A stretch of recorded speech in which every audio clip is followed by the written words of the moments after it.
Hi friends, welcome to our channel Dhanratna English Grammar. Today we are discussing about preposition and its types.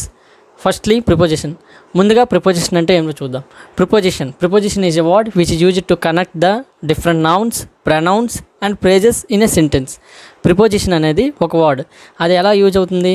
To connect the different nouns. అంటే different నౌన్స్ని connect చేయడానికి, లేదా different ప్రొనౌన్స్ని connect చేయడానికి, లేదా different ఫ్రేజెస్ని connect చేయడానికి ఒక సెంటెన్స్లో వీటిని connect చేయడానికి ఉపయోగపడే వర్డ్ని మనం ప్రిపోజిషన్ అంటాం. For example on, about, in, with etcetera, ఇవన్నీ prepositions. Next one is types of prepositions. Types of preposition అనేవి 6 టైప్స్ బేసిక్గా. And first one is simple preposition, and second one is double prepositions, and third one is compound preposition, and fourth one is participle prepositions, and fifth one is phrasal prepositions, and sixth one is disguised preposition. Okay friends, types of preposition. Types of ప్రిపోజిషన్లో first one is simple preposition. Simple preposition అంటే these prepositions are constructed by only one word. అంటే ఒకే ఒక వర్డ్తో ఇవి నిర్మించబడతాయి. వాటిని మనం simple prepositions అంటాం.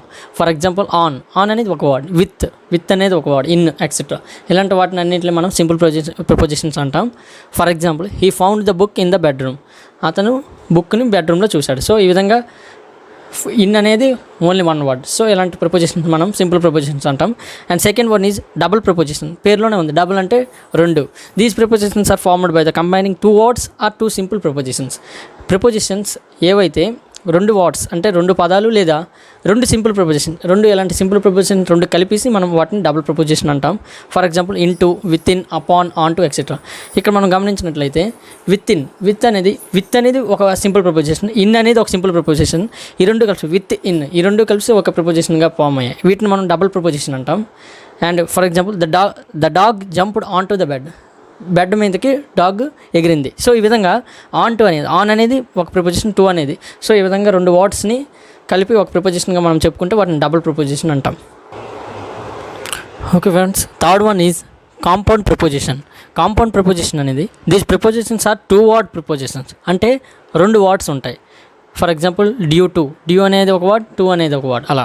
బికాజ్ అనేది ఒక వర్డ్ అండ్ ఆఫ్ అనేది ఈ విధంగా 2 words ఉంటే వాటిని మనం కాంపౌండ్ ప్రిపోజిషన్స్ అంటాం. అండ్ ఫర్ ఎగ్జాంపుల్ చూసుకుంటే ఈ was upset because of his Sons behaviour. అంటే ఇక్కడ అతను అప్సెట్ అయ్యాడు, ఎందుకు?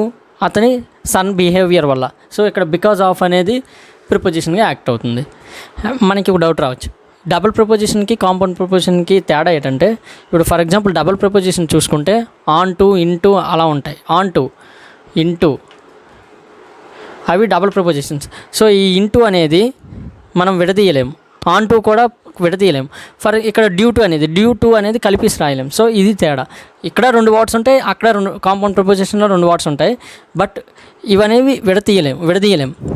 బట్ ఇవి మాత్రం విడదీసి రాయాలి. ఇప్పుడు డ్యూటీ అనేది కలిపి రాయలేం కదా, బికాజ్ ఆఫ్ అనేది కూడా. సో ఈ విధంగా కాంపౌండ్ ప్రిపోజిషన్కి డబుల్ ప్రిపోజిషన్కి తేడా. And fourth one is participle prepositions. Participle prepositions are actually verbs that end with EN or ING. మనకు తెలుసు పాస్ట్ పార్టిసిపల్ అంటే V3 అండ్ ప్రజెంట్ పార్టిసిపల్ అంటే V4. వీటిని ప్రిపోజిషన్గా మనం యూజ్ చేస్తే సెంటెన్స్లో వాటిని మనం పార్టిసిపల్ ప్రిపోజిషన్స్ అంటాం. For example she works during the day and studies at night. అంటే ఆమె పగలల్లా చదువుకొని పగలల్లే పనిచేస్తూ రాత్రులు చదువుకుంటుంది. సో ఈ విధంగా డ్యూరింగ్ అనేది ఇక్కడ V4 అంటే ఇంగ్ ఫామ్ వచ్చింది. సో ఇది V4 అంటే ప్రజెంట్ పార్టిసిపుల్. ఇలా పార్టిసిపుల్స్ అనేవి ప్రిపోజిషన్గా యాడ్ చేస్తే మనం వాటిని పార్టిసిపుల్ ప్రిపోజిషన్స్ అని అంటాం. ఓకే ఫ్రెండ్స్, ఇంకా ఈ పార్టిసిపుల్ ప్రిపోజిషన్కి ఇంకా ఎగ్జాంపుల్ చూసుకుంటే ఇంక్లూడింగ్, కన్సిడరింగ్ ఎక్సెట్రా. ఈ విధంగా మనం సెంటెన్స్లో వాడే V4 ఫామ్స్ని లేదా V3 ఫామ్స్ని మనం పార్టిసిపుల్ ప్రిపోజిషన్స్ అంటాం. Okay friends, fifth one is phrase preposition. Phrase preposition అంటే these are used to modify the nouns, verbs or sentence and also complete clauses. ఇవనేవి ప్రేజ్ ప్రిపోజిషన్స్ అనేవి నౌన్స్ని కానీ, వెబ్స్ని కానీ, లేదా సెంటెన్స్లో కానీ, లేదా కంప్లీట్ క్లాజెస్ని కానీ మాడిఫై చేస్తాయి అన్నమాట. For example at home, in time, under the blanket, ఇవి ఎగ్జాంపుల్స్. ఒక సెంటెన్స్ చూసుకుంటే the book with the tattered cover has been read many times. అంటే ఆ బుక్ టాటర్డ్ అంటే ఇక్కడ చిరిగిపోయిన అంటే పాడైపోయిన. ఆ ఏ బుక్ అయితే చిరిగిపోయిన కవర్తో ఉందో అది ఎన్నోసార్లు చదవబడిందని ది సెంటెన్స్ మీనింగ్. ఈ విధంగా విత్తో స్టార్ట్ అయ్యి వచ్చింది కదా, ఈ అండర్లైన్ చేసిన వర్డ్ అనేది phrase preposition. And sixth one is last one is disguised preposition. వీటిని లెటర్డ్ ప్రిపోజిషన్స్ అని అంటాం. అంటే సింగిల్ లెటర్ ఉంటుంది ఈ ప్రిపోజిషన్స్ అనేవి. These prepositions are not directly used or implemented in a sentence but it is mentioned indirectly. ఇవి మనం డైరెక్ట్గా సెంటెన్స్లో వాడడం, బట్ మెన్షన్ చేస్తాం.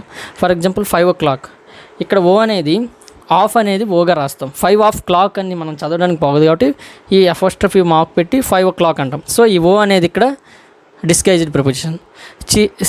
నెక్స్ట్ ఆన్ ఏగా మారుతుంది.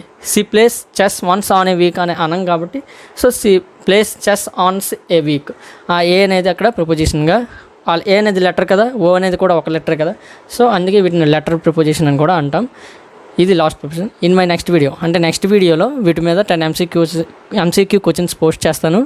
వాటిని అందరూ కామెంట్ బాక్స్లో ఆన్సర్స్ తెలియజేస్తారు. Thank you friends.